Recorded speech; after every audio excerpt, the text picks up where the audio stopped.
Hey there, interwebs. Flag shaming may be done with US flags for the moment, but I'm not done with flag shaming. Today I'd like to draw attention to, and then ridicule, some pride flags.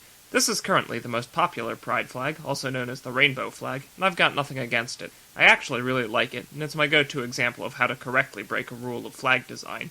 Number 3 is use 2 or 3 basic colors. This uses 6, but it makes it work because they're all very simple, bold, horizontal stripes, and they work together to create a rainbow.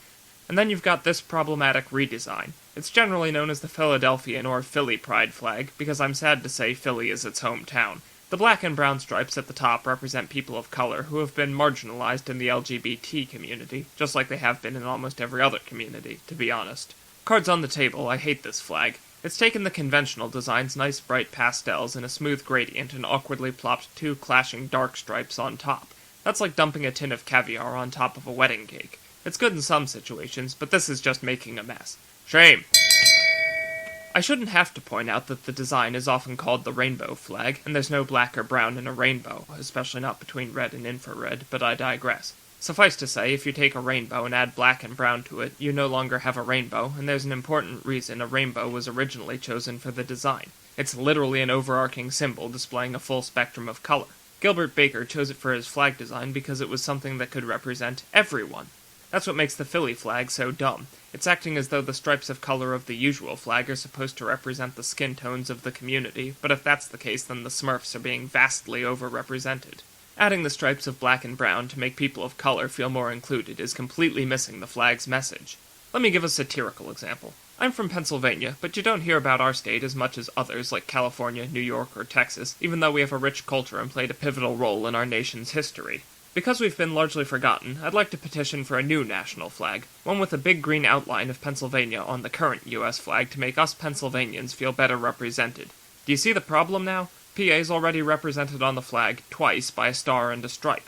Not everyone needs an overly literal symbol to be represented. The rainbow already stands for everyone: white, black, Asian, mixed, gender nonconforming spiderkin from Mars, etc. If you can't see that, I don't think you understand how symbolism works. Speaking of symbolic meaning, this design actually raises some unfortunate implications. The rainbow was chosen as a symbol to represent all the people of the LGBT community, and the black and brown represent people of color. Do you see the issue yet? It's what TV tropes refers to as My Friends in Zoidberg, where you name a group of people, and then another person or group, implying that they're not included in the first group. Since the rainbow already represents all LGBT people, the Philly Pride redesign unintentionally implies that people of color either can't be LGBT, or, even worse, aren't really people. We literally fought a war over this, you guys. And while we're discussing history, the rainbow flag hasn't always looked the way it does now. The first design had 8 stripes, not 6, which made the design more expensive. The 2 shades of blue were combined, and the hot pink was removed due to an unavailability of fabric. As a general rule, the more colors you include in a flag, the more expensive it becomes to produce. If you look at the American socioeconomic ladder, the lower down you go, the higher the percentage of people of color becomes. Congratulations, Philly, you've successfully made a symbol less accessible to the very people it's supposed to represent. And just to prod the bear, if you think the black and brown stripes belong on the rainbow flag, do you also think they should be added to the American national flag? Because every valid complaint of racial discrimination directed at the LGBT community can also be directed at the rest of America 10 times over.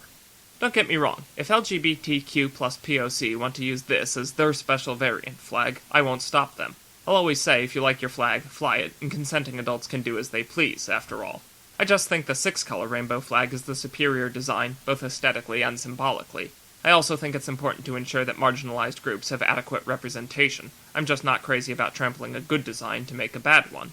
That being said, there's always a bigger fish, or in this case, a worse design, and it's another rainbow pride flag I want to shame before we close this episode. This flag, designed by Daniel Quasar, is called Progress, and it's just... ugh. For me, this one falls just tragically short of hitting the Maryland point, which, for those who don't know, is like the reverse uncanny valley of flag design defined as so bad it's good. The Philly Pride flag includes black and brown stripes for people of color, and this just ups the asinine ante by adding the colors of the trans flag as well. Quick note, the actual trans flag looks like this, and it's a solid design, but more on that later this month. The 5 new colors added to the rainbow flag form a triangle along the hoist, and it points right to symbolize progress, but is on the left to show that progress still needs to be made. To be fair, that is some pretty good symbolism. The problem is that now there are way too many colors, and it still has the issue of adding things to represent a group that was already represented on the original design. Shame! In the words of Good Flag, Bad Flag by Ted K., avoid the temptation to include a symbol for everybody. But that's exactly what the Progress design is trying to do. It's taken the rainbow, which represents everyone, then added 2 superfluous colors to represent people of color, and then 3 more for the trans community. Once you start adding symbols to represent specific groups, it begs the question, where do you stop? This Progress variant, flown in London, adds 5 more chevrons and 3 new colors to the fly to restore symmetry and, presumably, combat bisexual erasure. I shouldn't have to say that no flag needs 14 different colors, especially when 3 of them are just varying shades of blue, and yet here we are. This version, created on a whim by Reddit user Enlarged Tunafish, attempts to include as many LGBT pride flags as possible, and I don't even know where to begin on this dumpster fire. Rule 1 is keep it simple, which the Progress design fails to do, and Rule 3 is use 2 or 3 basic colors. Progress uses 11, nearly twice as many as the standard rainbow flag, and 4 to 6 times as many as the guide recommends. It's just too damn busy, which makes it unpleasant to behold and expensive to produce. Maybe this is why I personally have only ever seen it in the wild twice, while the 6-color flag is everywhere. Even the Philly pride flag completely dwarfs its popularity. Furthermore, Rule 5 of flag design is to be distinct or be related. Progress is clearly related to the rainbow flag, and this may just be me, but I think it also unintentionally evokes the flag of South Africa, and let's be honest, not a great history of racial harmony and integration there. To be fair though, this flag wasn't adopted until after they abolished apartheid, so I guess that's something. Of course, no flag-shaming segment would be complete without me offering suggestions of how to improve whatever bad design we're looking at. I'm not just here to complain, this is supposed to be constructive criticism. So here's my proposal for how to improve the Philadelphian and Progress designs. Go back to the 6-color rainbow flag. It's a severely uncreative suggestion, I know, but what's better than a rainbow to represent such a broad and diverse spectrum of people? The current design achieves this goal perfectly well, and you can't improve on perfection. Simply taking the pre-existing flag and tacking additional symbols onto it to address the issue of how do we make marginalized people feel more included is a bad answer to a good question, in my opinion. So here's my answer. Unlike Progress in the Philadelphian variant, this flag is meant to be a supplement to the 6-stripe design, rather than a heavy-handed replacement for it. The black fist, raised both in triumph and in defiance of oppression, represents queer people of color, and the pastel rainbow stripes radiate out from it, representing their crucial presence at the genesis of the gay rights movement.